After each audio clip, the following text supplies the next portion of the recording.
Lyrics really divide people. Like, not just the content of them, that's a whole other conversation, but whether you actually care about what's being said. For me, I'll take melody, instrumentation, and overall composition, with the meaning behind the words only elevating everything else. However, there are millions of us that can't get behind a track at all if they don't gel with the sentiment at hand. Obviously, part of the fun is through interpretation, and the artist will always hold all the cards, but sometimes what you're hearing is all over the place anyway. Instead of tying together a narrative or wanting to make an artistic statement, the following titles make it their business to make absolutely no sense. I'm Scott from WhatCulture.com, and these are 8 songs you're not supposed to understand. Number 8, Pour Some Sugar on Me, Def Leppard. From the way they sing the chorus to the double entendres laced throughout every verse, everybody always picks up on what this song is really about. However, while these lyrics sound sexual in practice, when you really break it down and look to what the artists have said, they just don't make any sense. There's a tone of desperation in Joe Elliott's voice, but how are you supposed to pull out any carnal meaning from living like a lover with a radar phone? Ask Elliott himself, and he just couldn't care less. After being pressed about the song in various interviews over the years, Joe claimed that the track was up to the listener to decipher. It's clearly all about the radar phone within. It would be enough to leave it at that, but Elliott has also admitted that he hasn't got a clue what the song was supposed to mean, it just came together during Hysteria's recordings. Number 7, The Rage, Judas Priest. Judas Priest have always been proud to fly the flag for all things metal. Ever since they broke out on the scene with Sad Wings of Destiny, the band was setting the standard for heavy metal lyrics, with songs about death, destruction, and hell-raising whenever they had the chance. British Steel pretty much has the Priest formula down to a fine science, but The Rage is a detour in more ways than one. First off, it starts with a reggae beat, the actual lyric sheet seeing Rob Halford growling about being born from a fireball. Right when you think it's about to kick off as normal though, things get weird even quicker, with Halford intoning about paying the price for something, and then talking about being a tiger in a cage. Maybe it's something that only the loyal Priest fans would get, but even Halford has said that he doesn't have any idea as to what he's singing about whenever he listens back to the song. Number 6, Give It Away, Red Hot Chili Peppers. The Chili's are all about trying to get you into a groove, rather than make you think about anything. They could certainly tug on the heartstrings when they wanted, but you aren't really going to be seeing any of that on Give It Away. Like most of their jams, there are some sexual euphemisms sprinkled here and there, but it's hard to keep track of Anthony Kiedis' agenda while trying to figure out what I got, you gotta give it to your mama. It doesn't help matters when Kiedis starts summoning the energy of Bob Marley and talking about getting down with the powwow. Though a lot of the lyrics may seem like gibberish, it feels absolutely magical when paired with Flea's bass and John Frusciante's in-the-pocket guitar work. Years of fan theories have tried to figure out the it we're supposed to be giving away, but that's also part of the charm. Number 5, Hotel California, Eagles. Hotel California is one of those songs that deserves a special place among rock's greatest epics. Across 6 minutes, Don Henley's smoky voice seems to take you on a journey through the seedier sides of California and the trappings that you can fall into.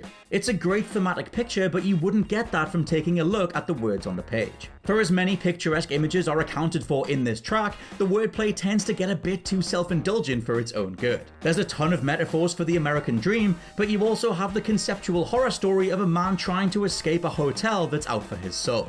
Over time, fans have been the ones to really blow things out of proportion, with many claiming that the song is actually about Satanism. After being fed up with the whole ordeal, Henley himself said that Hotel California is a journey from innocence to experience, and that is all. Number 4, Smells Like Teen Spirit, Nirvana.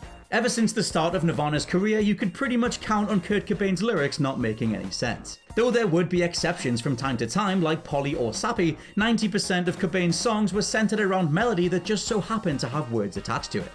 All of this made everything flow like nothing else, and their music may have defined a generation, but still the best of luck trying to extract any meaning from Smells Like Teen Spirit. Turns out the Teen Spirit itself was just a body spray can. From one line to the next, Cobain's phrases seem indecipherable, with contradicting statements like "I'm worst at what I do best" being put alongside primal screams of him describing himself as stupid and contagious. It may seem more than a little confused on the surface, but the song's meaning lies less in the lyrics and more in the overall attitude. Despite not saying the title anywhere in the lyrics, Smells Like Teen Spirit is the purest encapsulation of an adolescent mind, transcending generations to embody disenfranchised youth no matter when you first heard it. In that respect, Here We Are Now, Entertain Us is a lyric that always rings true.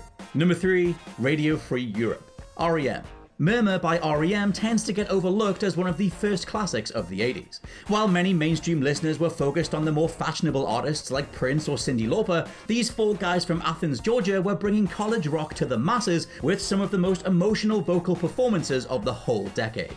Vocalist Michael Stipe sure as hell seems impassioned, but you could never figure out what the hell he was saying. Long before future classics like Losing My Religion, Radio Free Europe was the first R.E.M. song that felt like pure gibberish, with many fans still wondering what the title even means to this day. Even Stipe has admitted to just making up words when it actually came time to record some of these songs. That quote-unquote unprofessional approach would normally sound dreadful in pop music, but the things that Stipe talks about go beyond just words. When going over the more incomprehensible sections, Stipe explains that his goal was not to have the lyrics be cut and dry, but rather let the audience try and fill in the gaps to suit their own life experiences. Radio Free Europe may still sound a little bit like gibberish, but as long as people continue to bring their own stories to the forefront, it will remain recommendable in the world of rock. Number 2, Stupid Mop, Pearl Jam. Pearl Jam have been known to indulge in some ridiculous stuff from time to time. Even on their first album 10, a lot of fans rocked out without ever really thinking about what Eddie Vedder was talking about. Only true Pearl Jam fans knew the deeper meaning behind the band's catalogue. But if figuring out even flow felt like homework, Stupid Mop is an advanced chemistry degree. Coming right at the end of Vitalogy, Stupid Mop is an audible collage comprised of ambient noise, meandering percussion, and voices taken from a psychiatric ward recorded by Vedder. With songs like Better Man being just a few tracks away, this album went from eclectic to insane in just a few seconds. Sometimes it feels like this song just doesn't want to invite listeners in, but that also might be the point. Make no mistake, there are no hooks to be found here. Instead, this is a song that's more about washing over you than taking you on a specific journey. Number 1, I Am the Walrus, The Beatles. A lot of the Beatles' lyrics feel like pure poetry when you read them back. Though most of their earlier songs dealt with a generic love song formula, the back half of their career saw them expanding into more adult themes, from Norwegian Wood to Something. There's so much nuance to this later material, but I Am the Walrus is something that even diehards admit is nonsense. From one line to the next, John Lennon strings together words that feel like the ramblings of someone out of their mind on LSD. In reality though, Lennon did write with the intent to confuse. Turns out after hearing about a schoolteacher in England who was dissecting the meaning of various Beatles songs, Lennon wrote Walrus to intentionally throw everybody off. Let them figure that one out. It may have just been an experiment in trolling, but the rest of the song holds up really well, with the Fab Four pulling out all the stops to create one of the most avant-garde songs to come out of that whole music movement. You're gonna get nowhere if you try and follow the lyrics, but pair them with everything else and it all starts to fall into place. Just like in Octopus's Garden. And those are just 9 balmy songs that you're not supposed to understand. Let me know your favourites down in the comments below. For now, I've been Scott from What Culture Music, and I'll catch you soon.